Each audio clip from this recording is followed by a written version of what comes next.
Estamos viviendo en una época de cambio, efectivamente, pero una época de cambio que ha llevado a una mayor concentración, diría yo, escandalosa concentración de la riqueza a nivel mundial. Entonces, tenemos un elemento, concentración de la riqueza y crecimiento, como nunca se ha conocido, de las desigualdades internacionales. Desigualdades de género entre hombres y mujeres, desigualdades entre sectores rurales, sectores urbanos, desigualdades entre población indígena y no indígena, etcétera, etcétera, etcétera. Me parece un momento necesario y pertinente para la reflexión y para una reflexión como esta. Creo que las personas que me han precedido han trazado muy bien que está produciéndose un cambio en el escenario internacional, un cambio en diferentes países y también un cambio en España.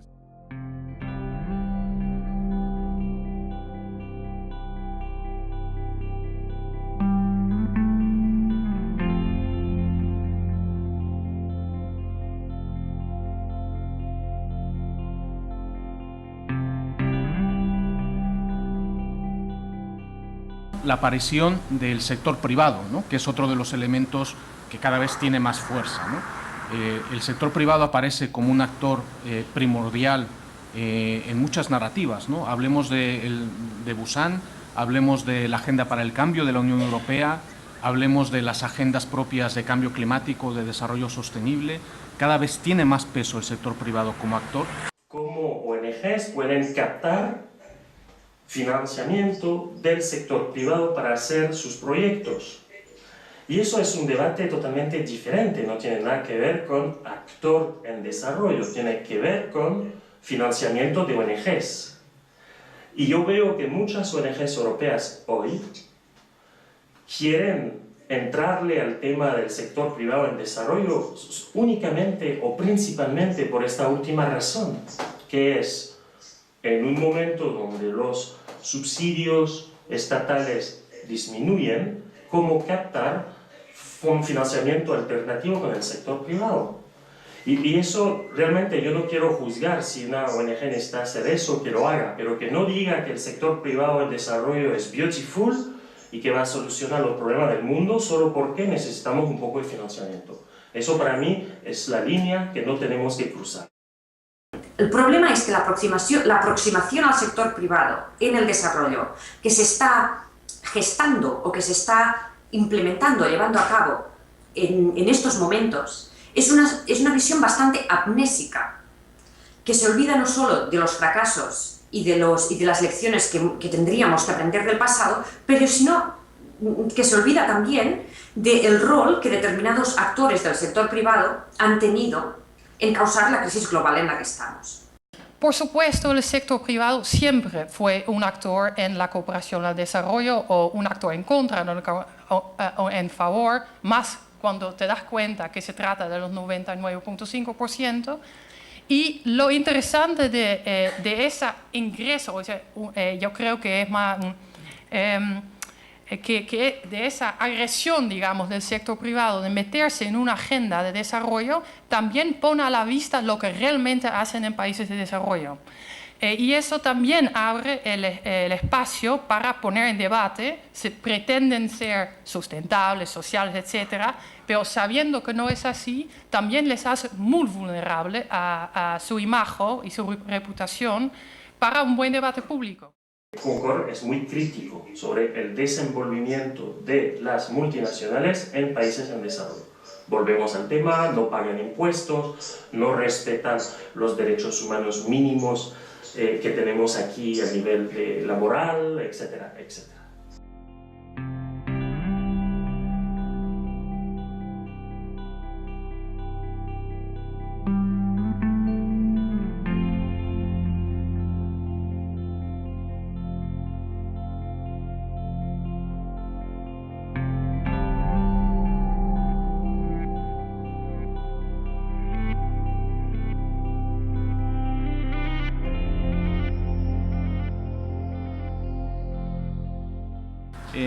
Yo creo que estamos en un momento a nivel global y mundial en el que tanto la Agenda de Desarrollo 2015 como los desafíos del desarrollo sostenible, Río +20, etcétera, etcétera, unido a Busan, la Agenda de la Eficacia de la Ayuda, etcétera, etcétera, nos sitúa ante la necesidad de hacer buenos diagnósticos y de encontrar buenas alternativas a la cooperación y en general a nuestro mundo.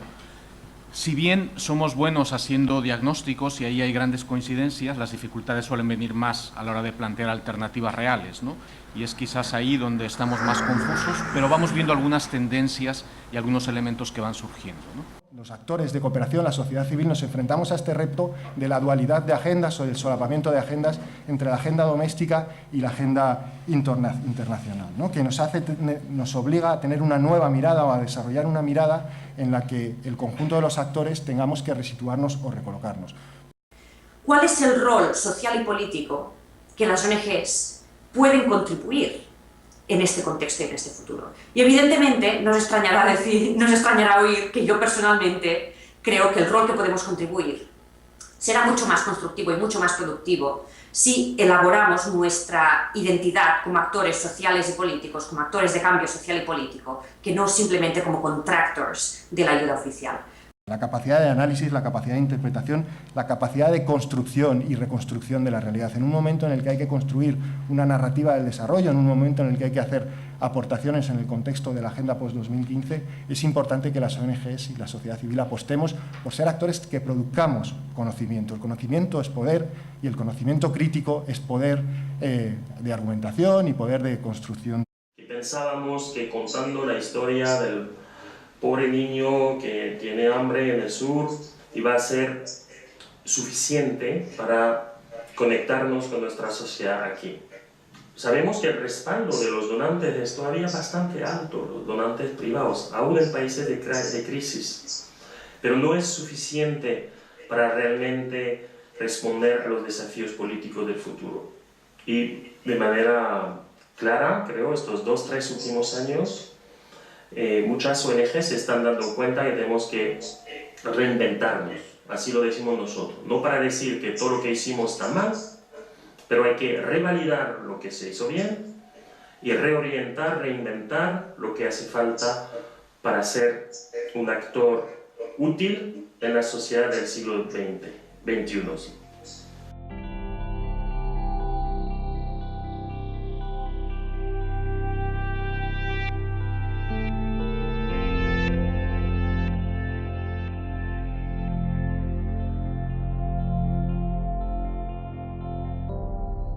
¿Cómo identificar en nuestros países los actores sociales que están peleando hoy día en el contexto nacional?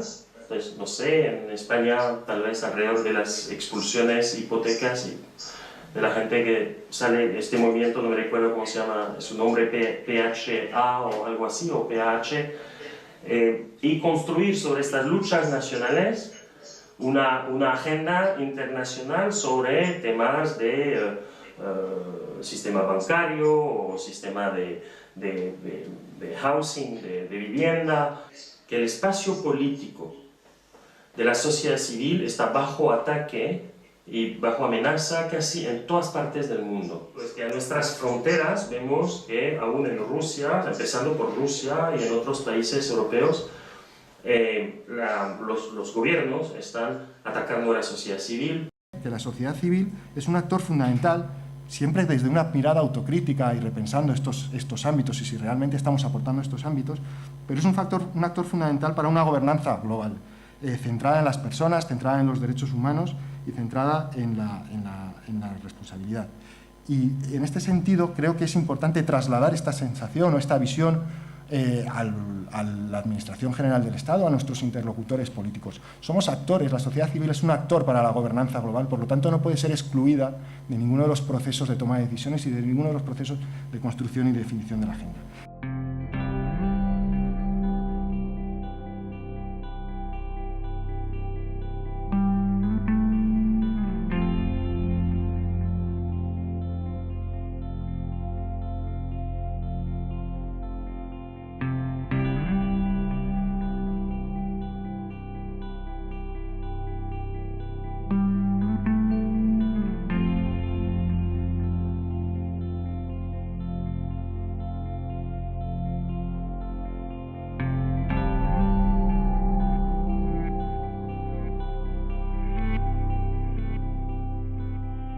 Os hablaré un poquito del Reino Unido, lo que está sucediendo, sobre todo en esta reinstauración, si queréis, de políticas regresivas para el desarrollo, de un enfoque bastante regresivo en el desarrollo, que sorprende en el Reino Unido también porque, como sabéis, el Reino Unido durante la década de los 2000 en particular tuvo en el marco europeo, pero también internacional, un rol muy importante de liderazgo en algunos aspectos de la política al desarrollo y de la ayuda al desarrollo muy positivos. Ayuda presupuestaria, se tomaron decisiones para desligar la ayuda, se tomaron decisiones para desligar la ayuda al desarrollo de las condiciones del Banco Mundial, del Fondo Monetario Internacional. Teníamos una política que, a pesar de que la criticábamos por aquel entonces, desde los ojos de hoy en día nos parece muy progresista y evidentemente ir hacia atrás es algo que siempre duele. La fuerza que tiene el Reino Unido a nivel de cantidad y a nivel de liderazgo en las políticas para el desarrollo evidentemente ejercieron una influencia positiva en el resto de actores europeos en el 2000, pero ahora hay un gran riesgo de que ejerzan una influencia negativa en el resto de los donantes. Value for money, que es lo que anticipaba Marcos que queríais oír de lo que está sucediendo en el Reino Unido, porque evidentemente hay un riesgo importante que esta visión se consolide también en otros países europeos. Anecdóticamente, para empezar, contaros solo que la secretaria de Estado de Cooperación en estos momentos es una persona que tiene como background y como formación académica y profesional la profesión de contable. Y esto no es una casualidad. Desde hace poco más de un año, el Gobierno ha decidido que el secretario de Estado personalmente tiene que verificar todos los desembolsos de la ayuda superiores a $500.000 de libras esterlinas. Como podréis imaginar, en un presupuesto multimillonario, esto supone un tapón muy importante para el desembolso. En la práctica, ¿qué es lo que significa? Que a pesar de que el Gobierno se ha comprometido a un 0,7%, no hay manera práctica de desembolsar lo que supone el 0,7% del presupuesto del Gobierno, del GDP británico, porque si el secretario de Estado tiene que firmar todos los desembolsos con cantidades tan pequeñas relativamente, no es posible desembolsar toda esta cantidad de ayuda a finales de año. Dos formas en las que se están definiendo resultados en este momento en el Reino Unido, pero en general en las visiones más ortodoxas de la cooperación o conservadoras de la cooperación, son resultados a corto plazo y resultados muy específicos que no tienen en cuenta el contexto y los desafíos y todo el aprendizaje que hemos hecho durante 6 décadas de cooperación al desarrollo. ¿Cuál es el impacto para las ONGs? El impacto para las ONGs es que la ayuda que el Gobierno canaliza hacia las ONGs también está fuertemente presionada para que tome en cuenta esta visión del value for money. Resultados para mañana, para los próximos meses, y no inversiones más a largo plazo. La credibilidad de la cooperación al desarrollo está muy baja. O sea, la gente paga sus contribuciones porque está convencido de que hay que hacer algo, pero ya no está convencida del impacto que tiene la cooperación. El corte presupuestario en ese momento está, aparte de debilitando las organizaciones en Holanda, pero está sumamente dañino para muchas organizaciones en el sur, porque la cooperación holandesa siempre fue bastante confiable y de repente se le retira el fondo. O sea, y eso, la debilidad en el sur nos va a debilitar mucho en nuestra eficacia en influenciar políticas en el norte.